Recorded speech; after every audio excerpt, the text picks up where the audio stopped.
Silver Explorer spends the summer months, or the European Northern Hemisphere summer, in the European Arctic, which is Svalbard, Greenland, Canadian Arctic, and every so often we also head over into the Russian Arctic, the White Sea, Nova Zemlya and Franz Josef Land.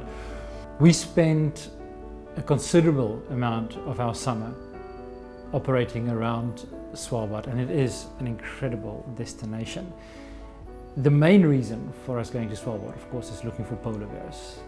Unfortunately, polar bears are not yet on the endangered species list, but sadly there's only about 2,500 polar bears left in the wild in Svalbard. About 20,000 polar bears left worldwide.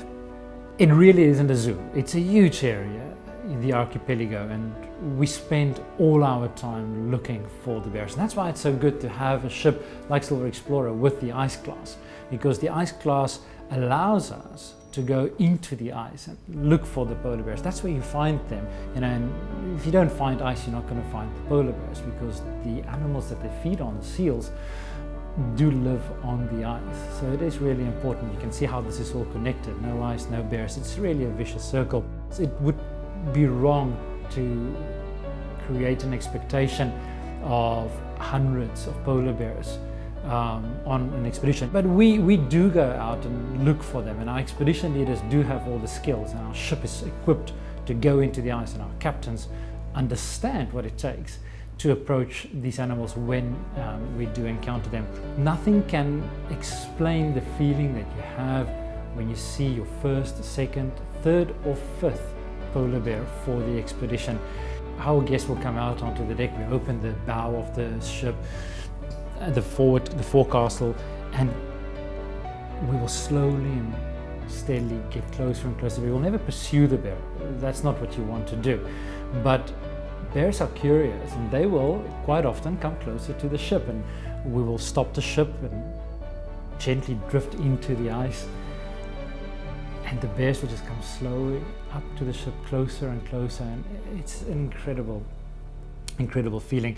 You know, I remember once we were about 14 miles of the nearest island, quite far north, over 82 degrees north, and it was early in the morning, about 5 o'clock in the morning, and in Svalbard you have 24-hour daylight when we operate there, and we're looking for ice to find hopefully seals, and then hopefully find polar bears. But the further we got away from land, the deeper it got, and the deeper it gets, the less chance of finding seals, because they need the nutrients. So anyway, it was about 5 o'clock in the morning, and we had to make the decision whether we continue north or whether we turn around and head back to shore. Now, if we turned around and go back to the islands, it would take us about 3.5 hours of cruising. And that's not something that we like to do with expedition ships. We like to be off the ship rather than on the ship.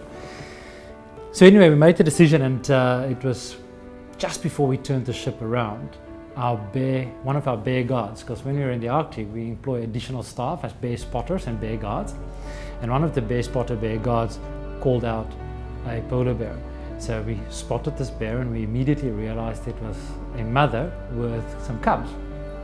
So we stopped the ship, and we announced it to the guests, and they all came out. And it was quite funny, because it was very early in the morning, 6 o'clock in the morning, something coming out of their bathrobes, and that's the kind of thing. It's very informal on these expedition ships.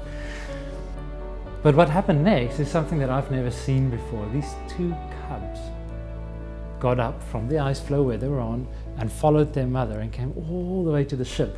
And you can see this little polar bear. I mean, look at him. He's standing straight up, and he's just looking up at the ship on his two back legs. And it's incredible, because these bears just kept on walking around the ship for about 45 minutes. And we couldn't move the ship, because these are marine mammals. So they can go in the water at any stage. They can swim. We don't know what they're going to do. I mean, these bears can swim easily up to 90, 100 miles in one go. So we had to wait for these bears to walk away from the ship so that we could comfortably move the ship away. And these are the kind of experiences that you cannot plan, but that we do have on the expedition ships, and especially in places like Antarctica, the Arctic, Russian Far East. But you know, when we go to the Arctic, it's not only about polar bears. We do come across walrus that are hauled out. You know, it's a perfect time of the year for them to feed. We do get them hauled out onto the ice and ashore. It's also a perfect time for the bird breeding season. You know, we get to see species like the Atlantic puffin. One of my favorite birds that we get to see is the tiny little Arctic tern. And this bird, a feisty little bird, will migrate. It's one of the longest migrators in the world. Will migrate every single year from the Arctic down to the Antarctic. 27,000 miles migration every single year that this bird will undertake. And it's incredible to see this animal in action. If you get closer to its nest, it will attack you, and it's only about this size. And it's a wonderful, wonderful example of survival in the Arctic. Really, it's a fantastic destination and so easy to get to. We have charter flights out of Oslo. So our guests fly to Oslo and we charter aircraft and we all fly up together to Longyearbyen. The voyages start in Longyearbyen and we spend 7 to 8 days around the archipelago before we head down via Bear Island to Tromsø, where the voyages end. And we also include on one of our expeditions, every single year we go over to the east coast of Greenland, where we visit Scoresbysund. We spend 3 to 4 days exploring Scoresbysund, where you honestly will see the biggest icebergs that you can imagine. I have never seen bigger icebergs anywhere else in the world. Incredible scenery, and also 1 or 2 very remote villages that we get to visit in Greenland.